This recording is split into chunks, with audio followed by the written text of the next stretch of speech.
네, 시작하겠습니다. 그 13장부터 또 하겠습니다.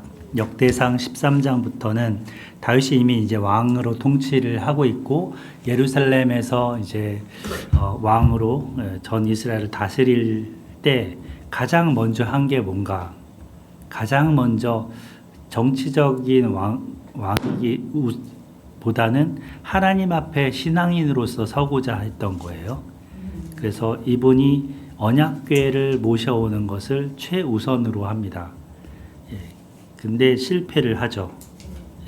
그게 그 실패한 사건 속에서 열심은 있었지만 방법이 잘못되어서 결국 실패를 했고, 다시금 되짚어보기를 하면서 그 회복을 하게 됩니다. 그래서 이 기쁨 속에 찬양하는 모습으로 하게 되는데요. 아무리 수고를 한다 하더라도 하나님의 방법으로 하지 않으면 그 집은 무너질 수 있죠.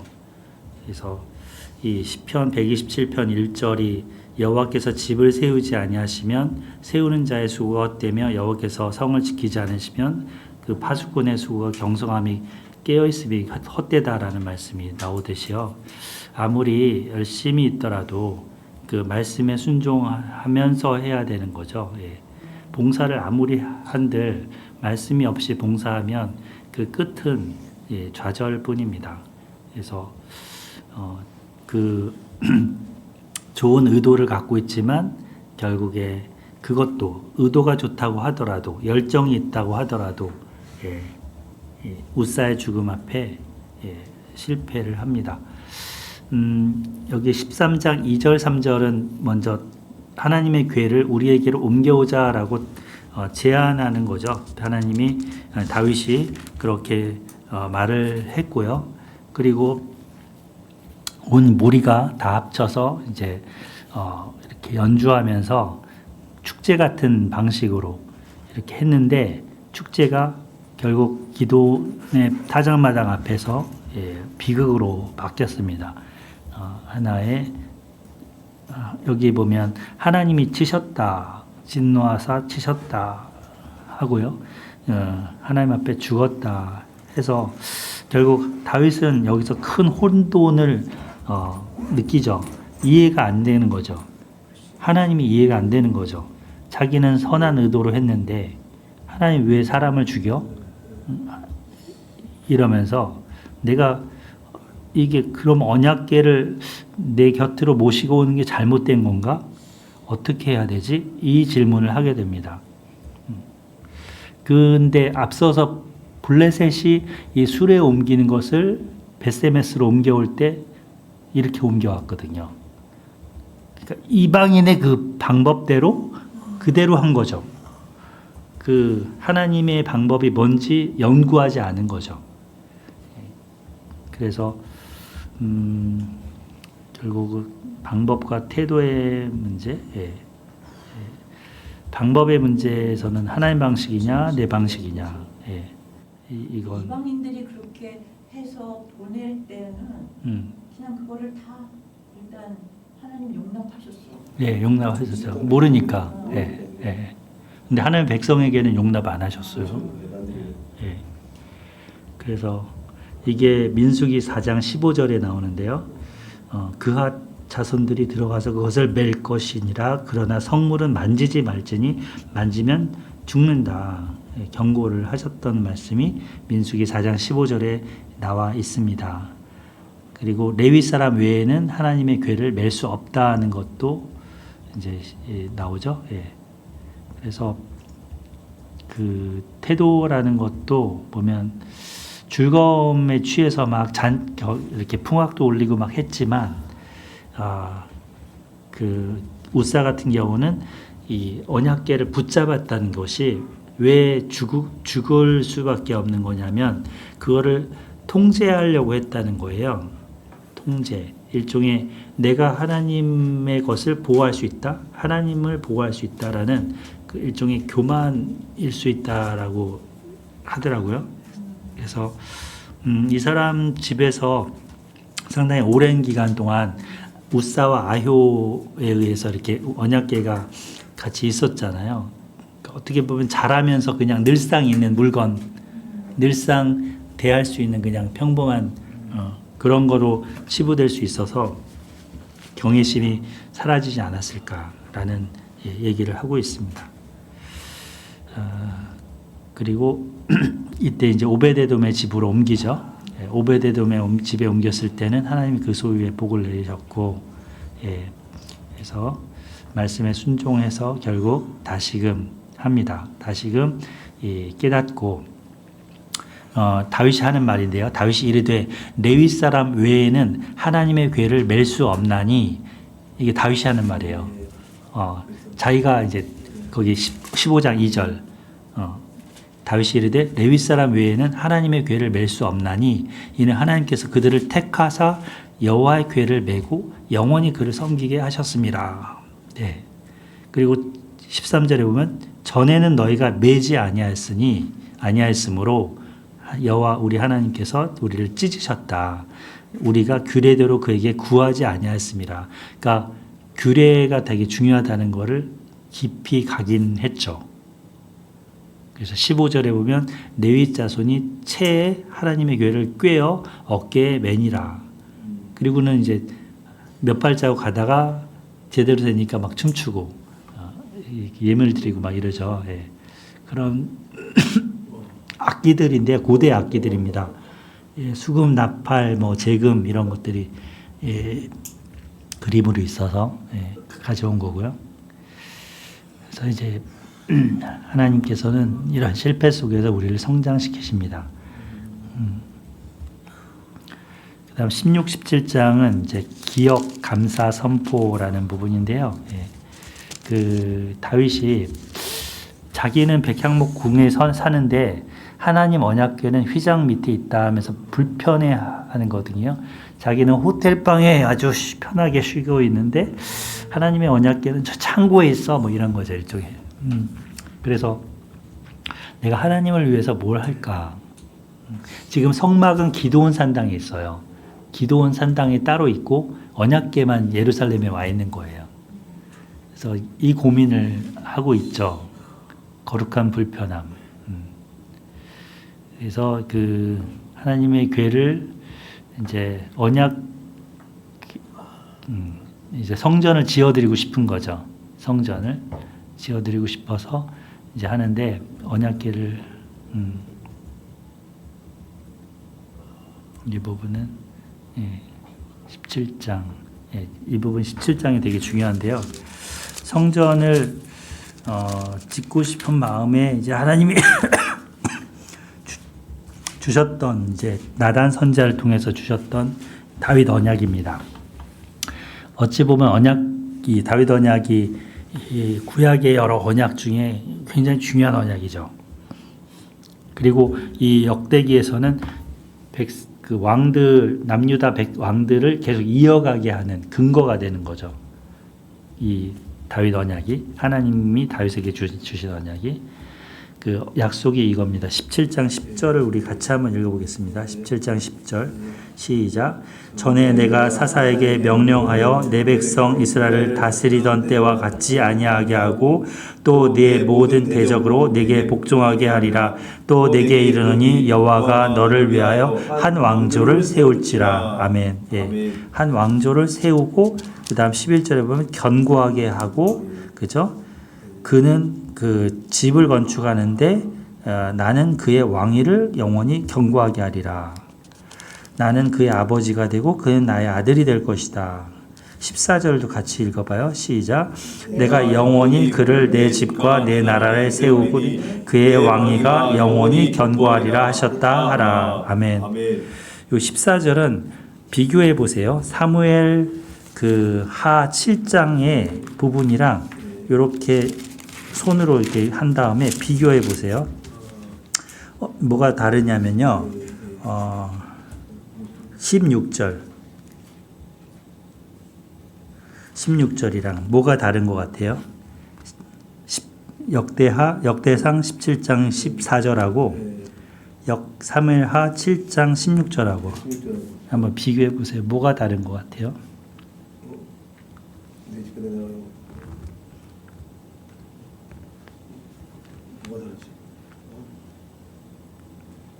네 집은 누구죠? 다윗의 집이죠. 네 나라는 다윗의 나라죠. 그 나라가 하나님 앞에 영원히 보존된다. 다윗의 왕위가 영원히 견고할 거다. 이게 사무엘하고요. 역대기는요. 하나님의 집이죠. 하나님의 나라를 세운다는 거죠. 그죠? 그러니까 누구 집이냐라는 게 달라요. 사무엘서에서는 다윗의 집을 하나님이 세우겠다는 거였고, 역대기에서는 그 후계자가 하나님의 집, 하나님의 나라를 세운다는 거예요. 곧 메시아적인 예언인 말씀인 거죠. 언약인 거죠. 네. 그러니까 다윗의 한 그냥 남유다 왕국이 아닌 거예요. 하나님의 나라. 예수 그리스도를 통해서 이 땅에 하나님 나라가 오셨잖아요. 예. 영원히 예수님이 통치하시잖아요. 그 나라, 거기까지 보시는 거예요. 예. 그래서 이게 토시아나 다른데 크게 달라요. 그리고 예, 이제 이것에 대한 반응이죠. 아, 제가 누구기에, 내 집이 뭐기에 여기까지 이르게 하셨습니까, 하나님? 하면서 다윗이 그 앞에 엎드립니다. 예, 그리고 고백하고 감사하고 그렇게 반응을 하죠. 예. 그래서 이게 이제 그 예수님 안에서 완성되는 거로 나가는데요. 네.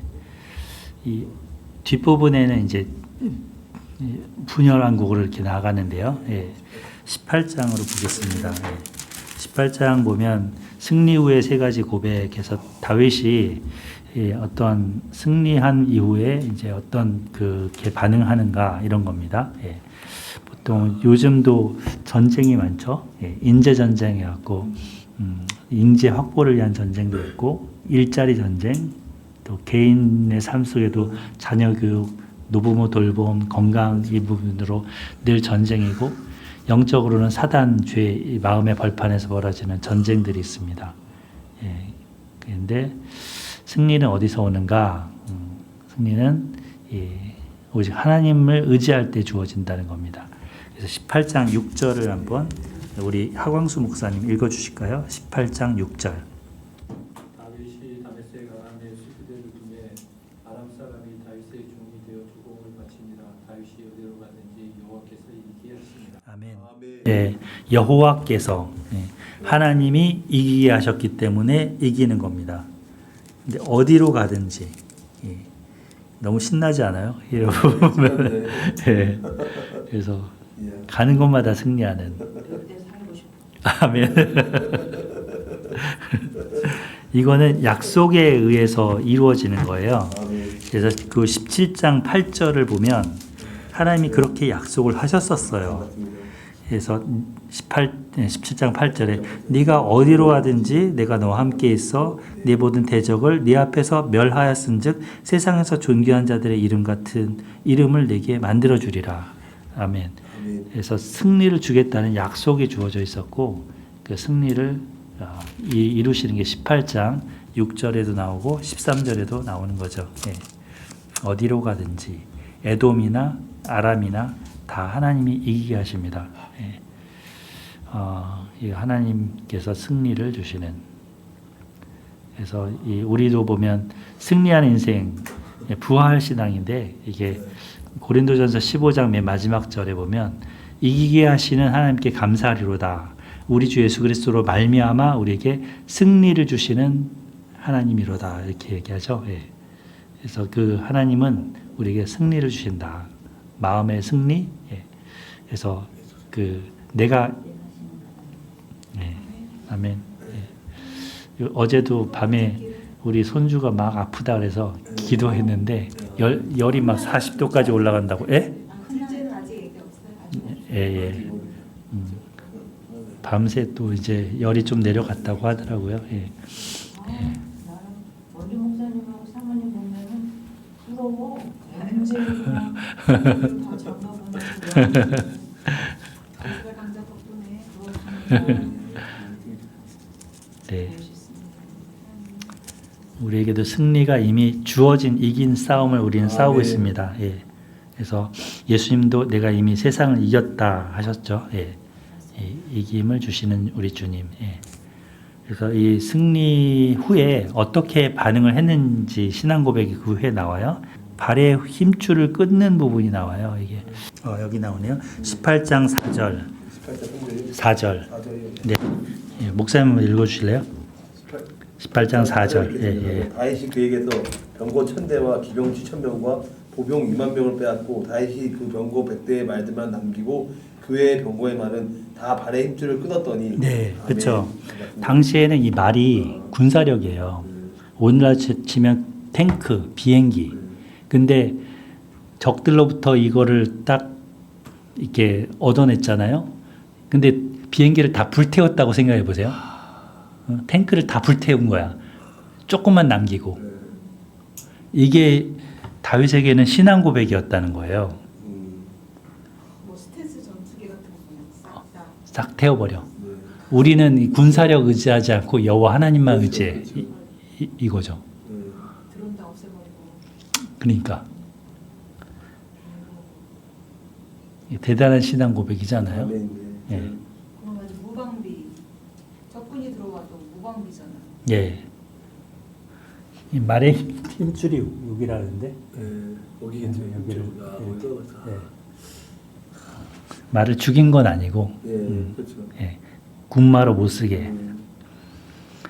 두 번째 신앙 고백은 전리품을 하나님께 다 바칩니다. 그래서 이것이 성전 건축 재료로 쓰여지게 돼요. 솔로몬은 그다지 이 성전 건축 재료를 준비하진 않았어요. 다윗이 거의 다 준비했습니다. 예. 그래서 에돔, 모압, 암몬, 블레셋, 아말렉에서부터 빼앗아온 은금을 하나님께 드렸다고. 예. 그리고 세 번째 신앙 고백은 백성들을 공의로, 정의로 다스렸다는 거죠. 그래서 이 다윗이 백성들을 향해서 바른 정치를 했다는 것. 이것이 이제 승리 후에 보통은 이기면 교만해져서 내가 했어. 내가 이만큼 했어. 이렇게 나오잖아요. 근데 다윗은 안 그랬어요. 말의 힘줄을 다 끊고 군사력 의지하지 않고 하나님만 의지하고 그 다음에 두 번째는 하나님께 전리품을 다 갖다 바치면서 이것으로 성전 건축 재료를 준비하고 세 번째는 정의와 공의로 백성들을 통치한 거죠. 예. 그래서 하나님이 다윗 하시는 이유가 있나? 정의와 공의는 여기 이사야서 5장에 이제 나오는데요.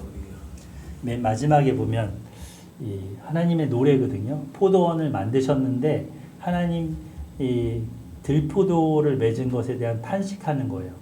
극상품 포도나무를 맺기를 원했는데, 근데 여기 보면 이들이 맺은 게 보면 정의와 공의의 포도 열매를 원했는데 포악과 부르짖음의 그 쓴 열매를 가졌다. 근데 요게 히브리어로 보면 이렇게 나와요. 쭉 이렇게 나오는데 요걸 대꾸를 한 거예요. 대꾸를 했는데 발음이 레 미슈파트를 미슈파하 요 글자 요 한 글자만 다르죠. 근데 이거는 미슈파트는 정이고 정의죠. 이거는 포악이고 그렇죠. 그다음에 째다카 이거는 공인데 쯔아카 요 두 번째 글자만 다르죠. 예, 이건 부르짖음. 그래서 워드 플레이를 이사야 선지자가 쓰는 거예요. 우리가 하나님은 이 파란색 이거를 원하시는데 빨간 거를 맺는.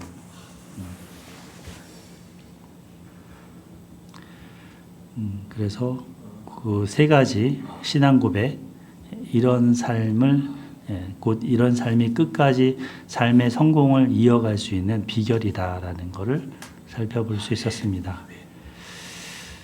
이어서 이제 19장, 21장인데요. 이 스탑 버튼이 하나 있잖아요. 스탑 버튼. 언제 멈춤 버튼을 눌러야 되는가? 이거 성공을 경험한 순간 그 성공이 위기로 바뀌는 순간들이 있다는 거예요. 이게 이제 인구조사 부분인데 그 다윗이 잘 나갔을 때 인구조사를 시킵니다.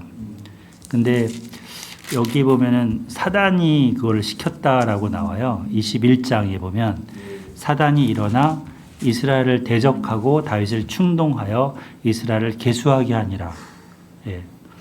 되게 인구조사 한다는 거는 어느 정도 규모가 되는지 그 부분을 보는 건데 이 사단이 여기 충동했고 그것을 요압 같은 경우는 낌새가 이상해서 그걸 말리는데도 왕이 계속해서 재촉을 하면서 밀어붙이죠.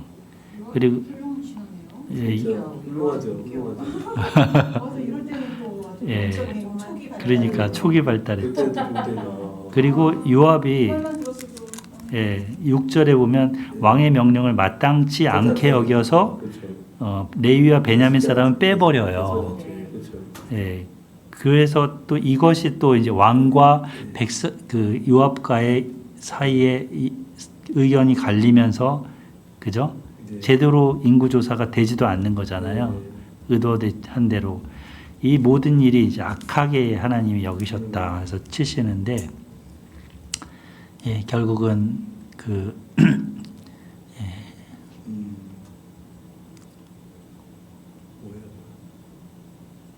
이거는 이제 앞부분인데요. 이제 그 한운이라는 사람, 이 사람 조문 사절단으로 보냈을 때 이제 옷을 잘라버리고 오해를 받아갖고 보낸 그 신하들이 이제 수치를 당하는 그런 장면이잖아요. 예, 그런 부분에 대한 거고요.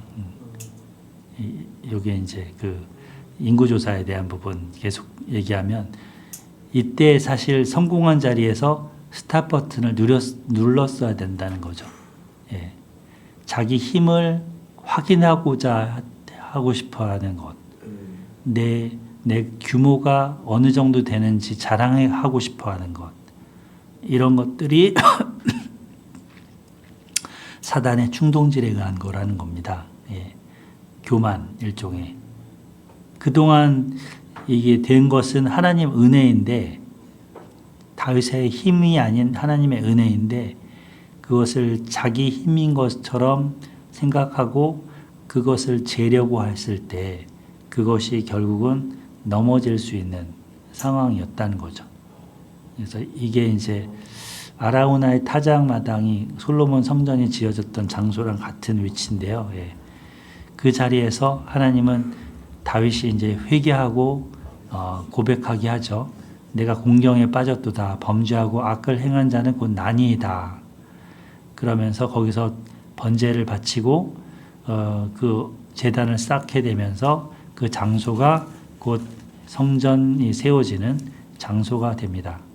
그러니까 어찌 보면 실패의 자리, 예, 회개의 자리에서 이제 하나님 새 역사를 세웠다는 거죠. 예. 이것이 회복의 역사. 예.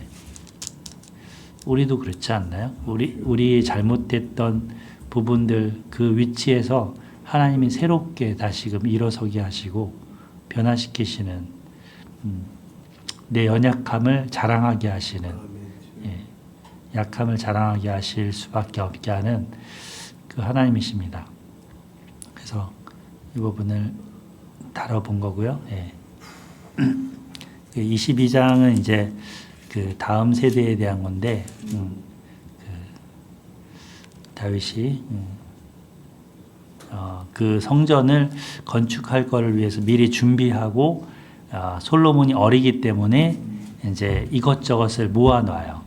그래서 구체적으로 여기에 이제 이방인들을 모아서 돌을 다듬게 한다든지, 예, 철을 많이 준비하게 한다든지, 노를 준비하게 한다든지, 백향목을 끌어오게 한다든지 이렇게 하면서 자기는 이 성전을 직접 짓지는 못하지만 그 자녀가 이제 하나님의 그런 주신 사명을 잘 감당할 수 있도록 지원해주고 진실하게 준비시켜주는 그러한 부분이 다음 세대를 위한 준비라고 본 거죠. 예. 그래서 성전이 곧 하나님과 인간 사이의 화평을 위한 부분이었는데 그것 때문에 하나님은 피를 흘린 너는 할 수가 없다. 이렇게 금하셨던 것이고요. 솔로몬은 화평의 사람이기 때문에 내가 그에게 맡기겠다 하신 거죠. 그래서 성전 건축은 곧 화평의 사람, 샬롬의 사람 솔로몬이 하게 됩니다. 그리고 솔로몬은 한마디 더 해요. 솔로몬한테 너는 더 해라. 나는 많이 준비하긴 했지만 너 좀 더 해. 이렇게 하면서 너의 할 일을 또 이렇게 주면서 프로젝트를 좀 더 이어서 하도록 심어주죠. 마음을. 그런 게 이제 당부, 일종의 축복과 당부 그런 것들로 이어져 갑니다. 그래서 사람 준비를 이제 시키는데 이 뒷부분은 23장 부분은 이제 이 레위 사람들에 대한 부분이에요. 레위인들을 조직해냅니다. 30세 이상 레위인들이 38,000명 정도 된다 그러는데요.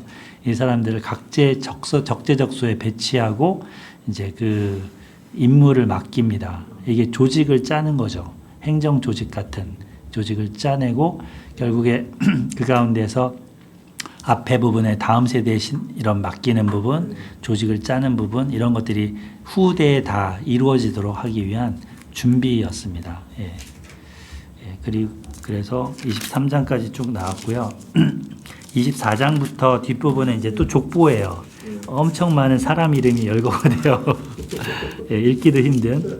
근데 대부분 레위 사람들, 성전 문지기들, 또 가문의 우두머리 관원들, 제사 맡은 사람들 뭐 이런 명단들이거든요.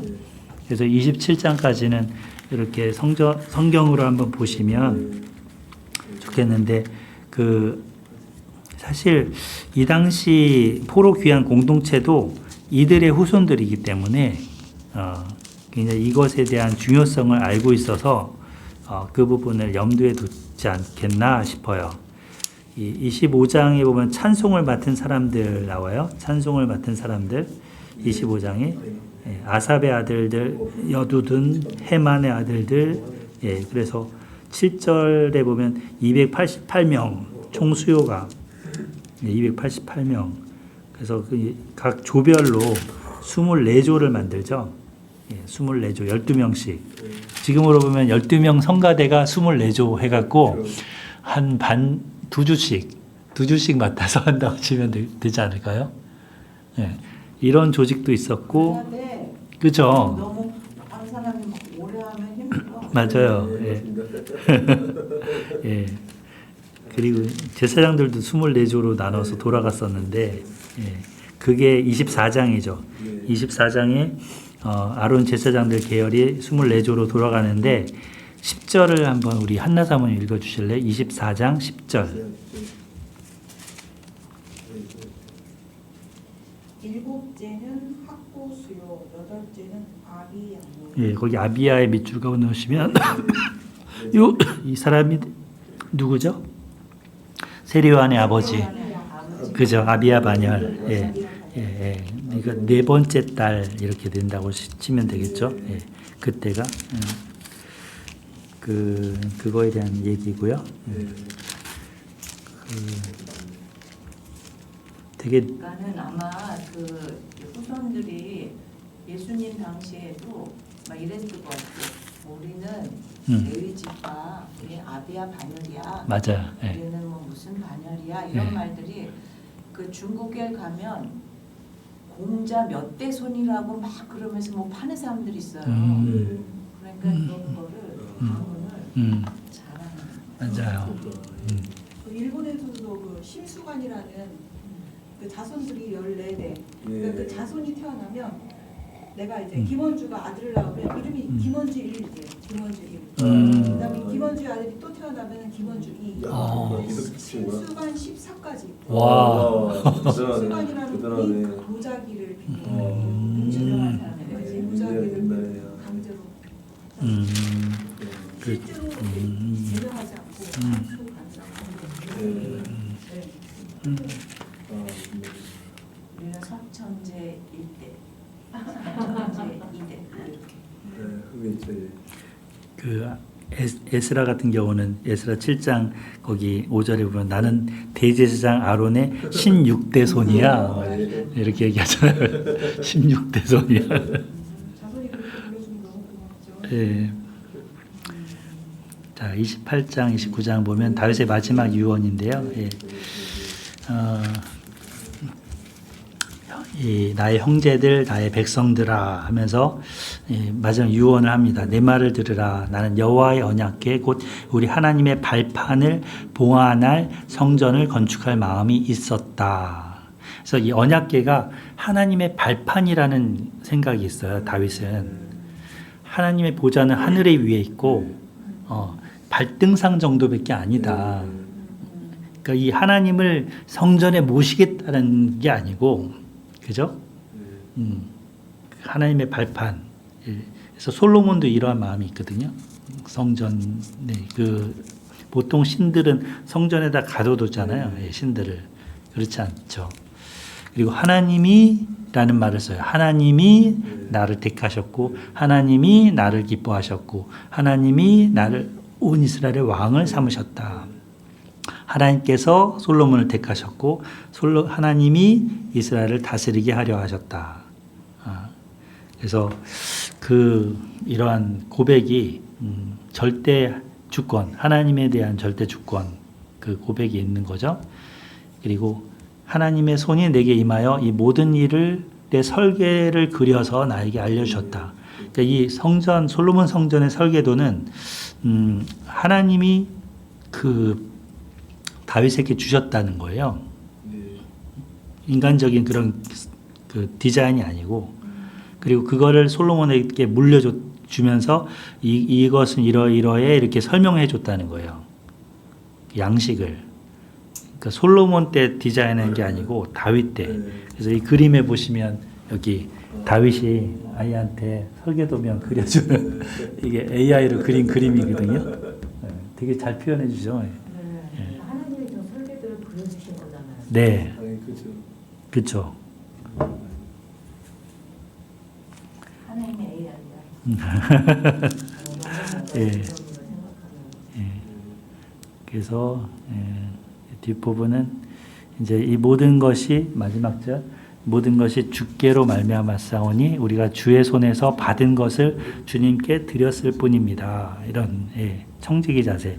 우리도 11조를 할 때 내 손으로 번 거긴 하지만 주님이 나에게 주셔서 그거를 벌어서 드린다는 의미가 있는 거죠. 그런 고백 부분입니다. 예. 여기까지가 이제 역대 상입니다. 그래서 근데 대하설교를 하니까 이렇게 좋더라고요. 차근차근 보니까. 네. 어쨌든 같이 가야 될 것 같아요. 네네. 큰 그림 보기랑 구석. 그렇죠, 그렇죠. 숲도 보고 나무도 보고. 자, 여기 이어서 하겠습니다. 역대하 1장부터 3장까지 해서 이제 여기 그림에 있는 게 야긴과 보아스라는 성전 입구에 딱 들어갈 때 큰 기둥이에요. 이거는 뭐를 바치기 위한 기둥이 아니고 그야말로 상징물이죠. 이거 자체로 상징물이죠. 그리고 야긴이라는 말과 보아스라는 말의 의미도 있고요. 그래서 어찌 보면 다윗의 기초에 솔로몬의 기둥을 세웠다 이렇게도 볼 수 있어요.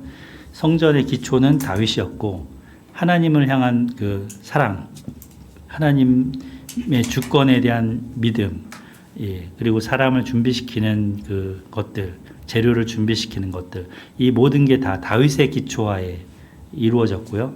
그 위에 솔로몬이 성전을 건축하면서 기둥을 세우는 거죠. 제2세대로서 하나님 나라의 기둥을 세웁니다. 둘 다 하나님 나라의 일꾼들이에요. 어찌 보면 우리 인생도 이 성전을 세우는 그런 기초를 닦는 사람일 수도 있고 기둥을 세우는 사람일 수도 있습니다. 그래서 그 각자의 역할 속에서 최고의 것을 하나님을 위해서 살아가는 거죠. 그래서 이 역대기를 기록한 사람은 이 모델을 포로 귀한 백성들에게 심어주고 싶은 거죠. 예, 너희들이 이렇게 하나님 나라를 이제 이루자. 내 나라가 아니고 이스라엘의 나라가 아니고 하나님의 나라.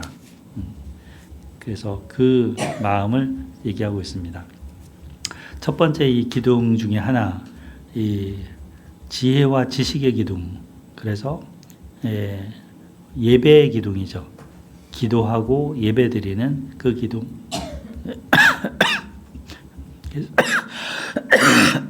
그 솔로몬의 이제 기도 중에 여기 1장 11절, 12절 이렇게 있는데요. 예, 솔로몬이 지혜와 지식을 달라는 기도를 하고 있어요. 10절에 보면 주는 이제 내게 지혜와 지식을 주사 이 백성 앞에서 출입하게 하옵소서. 예, 이렇게 많은 주의 백성을 누가 능히 재판하리이까. 예, 이게 이제 그 기도원 산당에서 하나님이 내가 너한테 뭘 줄까 할 때 솔로몬이 응답한 거예요. 열왕기에서는 듣는 마음을 주옵소서 이렇게 기도한 거로 나오죠. 예, 근데 여기서는 지혜와 지식을 주시옵소서 이렇게 구합니다. 예, 그래서 하나님은 이것뿐만 아니라 부와 재물과 영광도 주겠다 허락하셨고요. 이 지혜라는 거는 단순한 지식이 아니고 그 지식을 써먹는 능력이죠. 지식을 활용하는 능력. 그리고 이 능력은 분별력이기도 합니다. 그래서 잠언에서는 하나님을 경외하는 게 지식의 근본이고 지혜의 근본이다라고 얘기를 하고 있고, 이 지혜라는 거는 히브리어로 마로 끝나서 여성형이거든요. 여성 명사거든요. 그래서 그 지혜 여인으로 잠언 31장에 지혜 여인을 언급하고 있죠. 그리고 계속해서 지혜를 얻으라고. 남자 전도사님들은 지혜, 여자 전도사님을 얻으려고 한다고. 예, 지혜. 예. 그리고 두 번째 기둥은 하나님께 가장 좋은 것을 드리는 기둥입니다.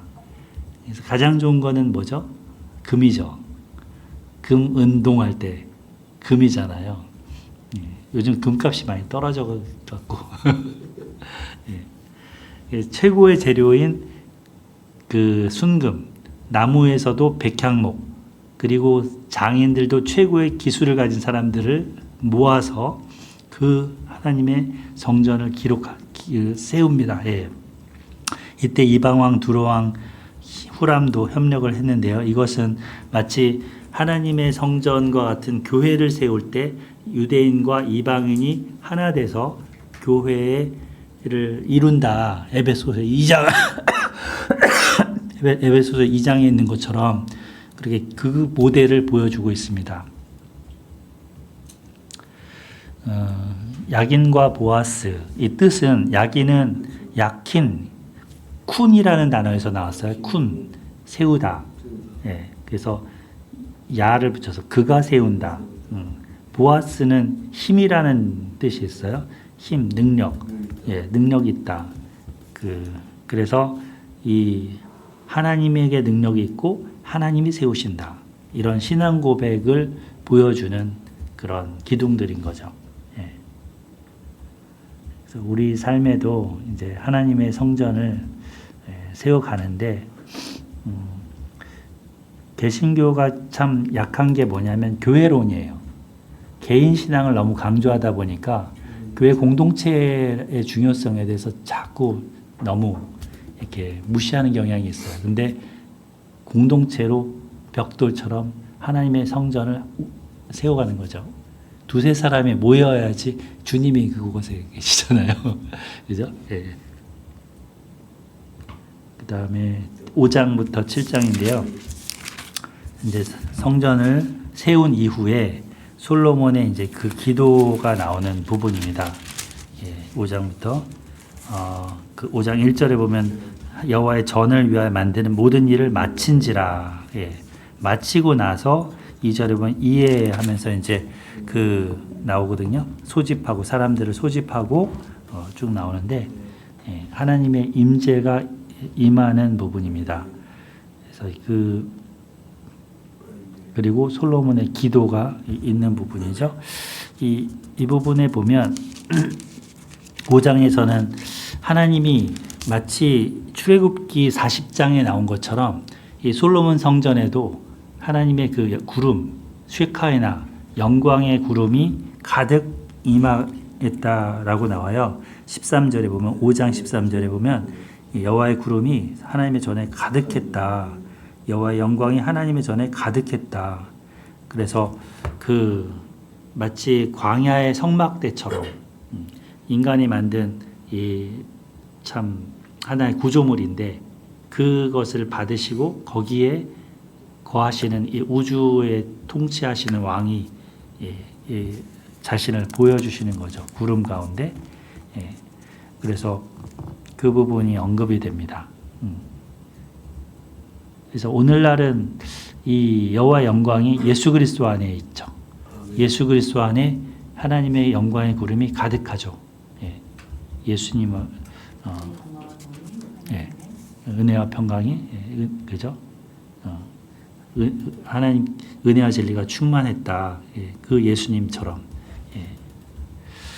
그 다음에 6장에서는 솔로몬의 겸손한 기도. 그래서 6장 13절을 우리 한번 읽어볼까요? 6장 13절 한 목소리로 시작. 솔로몬이 일찍이 노스로 대를 만들었으니 길이가 5규빗이요 너비가 5규빗이요 높이가 3규빗이라 뜰 가운데에 두었더니 그가 그 위에 서서 이스라엘의 모든 회중 앞에서 무릎을 꿇고 하늘을 향하여 손을 펴고. 네. 어떻게 했을지는 잘 모르겠는데 무릎을 꿇고 이렇게 손을 들고 이렇게 기도하지 않았을까? 그 어떤 단이 있었겠죠. 네. 그래서 그 솔로몬이 하나님 앞에 기도하는 게 14절부터 쭉 나옵니다. 굉장히 길게 언급이 되는데 기도할 때 여러분들은 어떻게 기도하시나요? 두 손 모으고 이렇게 기도하시나요? 네, 고개를 엘리야는 뭐 무릎 사이에 고개를 넣고 기도했다 그러는데 솔로몬은 무릎을 꿇고 손을 펴서 이렇게 기도하시는 걸. 그리고 이제 만민을 위해서 이제 그 기도를 합니다. 여기에 이제 7장 14절 이게 여기 나온 거죠. 하나님의 응답이죠. 이거는 하나님의 응답인데 이 6장에 보면 만일 하면서 이 성전을 바라보고 기도하면 하나님이 하늘에서 들으시고 그 기도를 응답해 주세요 이거예요. 그러니까 어떤 성전에 오셔서 이게 아니고 성전을 하나의 매개체로 놓고 그 성전을 바라보고 기도하면 하늘에서 그 기도하는 사람의 기도를 들으시고 응답해 주세요. 근데 뭐 생각나지 않아요? 다니엘의 3번 기도할 때 창문을 열어놓고 성전 방향을 향해서 매일 3번씩 기도한 거. 근데 그 기도가 여기 솔로몬의 기도 속에도 나오죠. 이방에 끌려갔을 때 그들이 죄를 회개하고 하나님 앞에 돌이켜서 구하면 여기 37절에 보면 그들이 사로잡혀 간 땅에 스스로 깨닫고 그들을 사로잡은 자들의 땅에서 돌이켜 주께 간구하기를 우리가 범죄하여 패역을 행하며 악을 행하였나이다 하며 자기들을 사로잡아간 적국의 땅에서 온 마음과 온 뜻으로 주께 돌아와서 주께서 그들의 조상들에게 주신 땅과 주께서 택하신 성과 내가 주의 이름을 위하여 건축한 성전 있는 쪽을 향하여 기도하거든 주는 계신 곳 하늘에서 그들의 기도와 간구를 들으시고 그들의 일을 돌아보시며 주께 범죄한 주의 백성을 용서하옵소서. 그죠? 그래서 이 이방인이라도 기도하면 이런 얘기도 나오고 이 32절에 보면 이방인이라도 기도하면 그러니까 곧 이 만민이 기도하는 곳이죠. 성전은 오늘날은 뭐죠? 성전은 예수님이죠. 예수님의 이름. 예수님의 이름을 가지고 기도하면 하나님이 그걸 들어달라는 내 이름으로 무엇이든지 구하라. 그렇게 이제 어플리케이션 할 수가 있겠죠. 예. 그래서 그 하나님의 응답이 이제 7장 1절에 보면 기도가 마쳤을 때 불로 재물을 사르는 거로 임하시고 영광 임하시고 그리고 번제물을 또 많이 드려요. 그 이후에 8절에 보면 이제 쭉 나오는데 하나님의 말씀이 그 밤에 11절부터 마치 기드온 산당에서 그 1,000번째 드린 이후에처럼 하나님의 음성이 또 여기 나타납니다. 12절부터 7장 12절부터 하나님이 나타나셔서 네 기도 들었다. 근데 여기 14절부터 이제 이 중요한 그 말씀 아까 우리 처음 시작할 때 읽었던 말씀 여기 나오지만요. 19절부터 보면 그러나 하면서 굉장히 경고성 말씀을 하시죠. 경고성. 예. 이 경고성 말씀이 뒤에도 나와요. 예. 근데 이 하나님은 좀 예상했던 거 아닐까 이런 생각도 좀 들어요. 아무튼 이 솔로몬한테 다른 신 섬기지 말아라.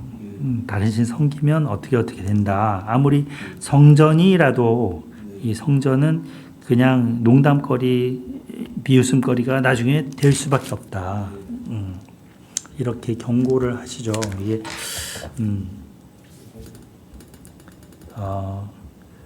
솔로몬이 이 경고를 제대로 마음에 새겼다면 어땠을까? 근데 잘 안 새긴 것 같아요. 그래서 8장에 보면은 성전은 7년, 왕궁은 13년, 도합 20년, 거기다가 바로의 딸을 위한 거를 지었다. 이런 식으로 나오거든요. 예. 그 바로의 딸을 위한 거를 또 짓고 거기 11절, 8장 11절에 나와요. 예. 그래서 그런 식으로 조금씩 솔로몬이 어긋나갑니다. 예. 근데 여기서는 그 솔로몬에 대해서 그렇게 나쁜 얘기를 안 해요. 역대기니까, 역시 역대기니까. 모세의 명령을 따라 했고 아버지의 규례를 따라 했고 뭐 이래서 하나님이 주신 그 명령대로 다윗이 주신 명령대로 했다 이렇게 언급을 쭉 하고 있습니다. 그리고 이것을 보기 위해서 누가 오죠?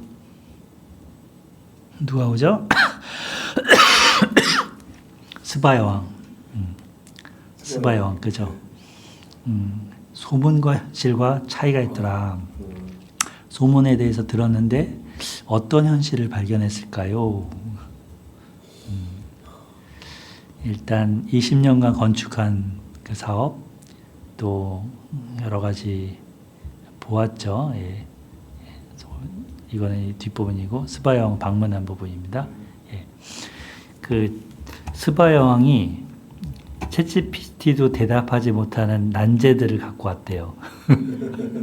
아주 질문을 난제들만 모아서 각 시험해 보려고 갖고 왔대요. 그런데 모든 질문에 완벽하게 대답했대네요. 엄청나네요. 예. 대단한 지혜를 갖고 있었네요. 예. 그러니까 이 스바야 왕도 진정한 지혜에 대한 갈망이 있는 여인이죠.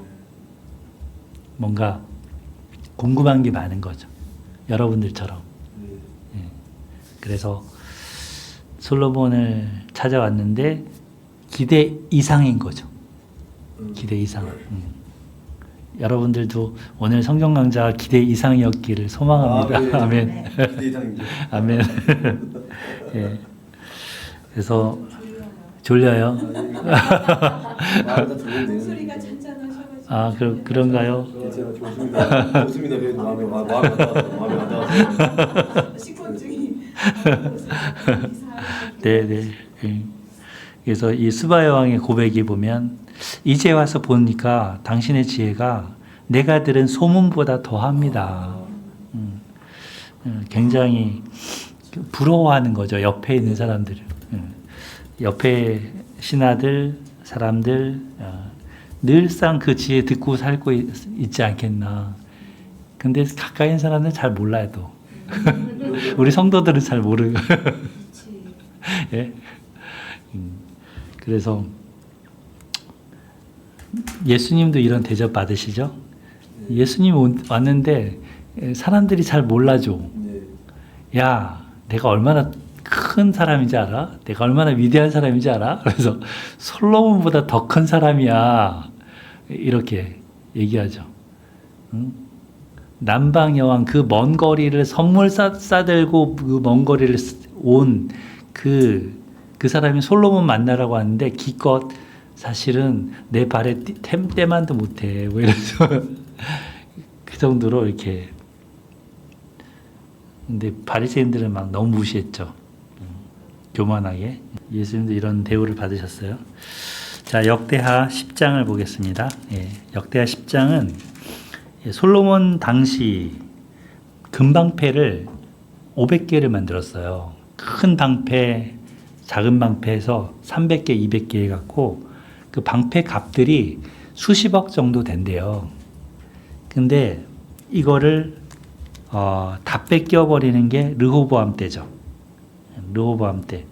근데 이 르호보암은 그래도 명색은 있어 보여야 될 것 같으니까 성전에 들어갈 때 놋방패 만든 거를 그 병사들 통해서 가지고 들어가서 백성들이 보니까 그랬다고 하는 거예요.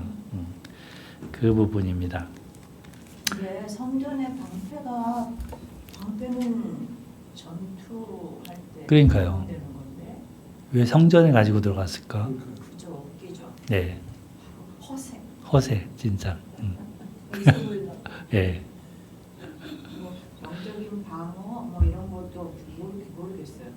아니면 다른 그 당시에 다른 신전의 어떤 걸 흉내내는 것일 수도 모방할 수도 있었어요. 저 좀 여볼게요. 네. 그때요 그 금방패를 들고 다닐 필요가 없는데 얼마 전에 몇 년 전에 그 러시아의 그 대통령 누구죠? 러시아 대통령 푸틴이 그 하얀 말 타고 우통 벗고 딱 이 사진 올렸잖아요. 네.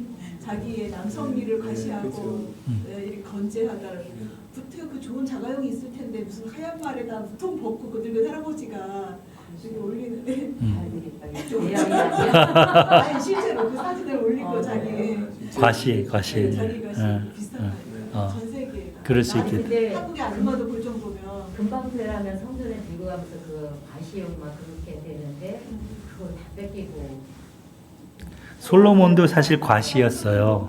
이것도 자기 왕궁에 전시했다 그랬거든요. 네. 그러니까 뭐 이걸 가지고 싸우러 나간 금방패가 아니고 전시용이었어요. 순금은 말랑말랑해요. 순금 저기 반지해봐요. 금방 이렇게 하면 조금 강도가 세지 않고 철방패, 무쇠 철이나 이런 거 티타늄 살짝 섞은 철방패.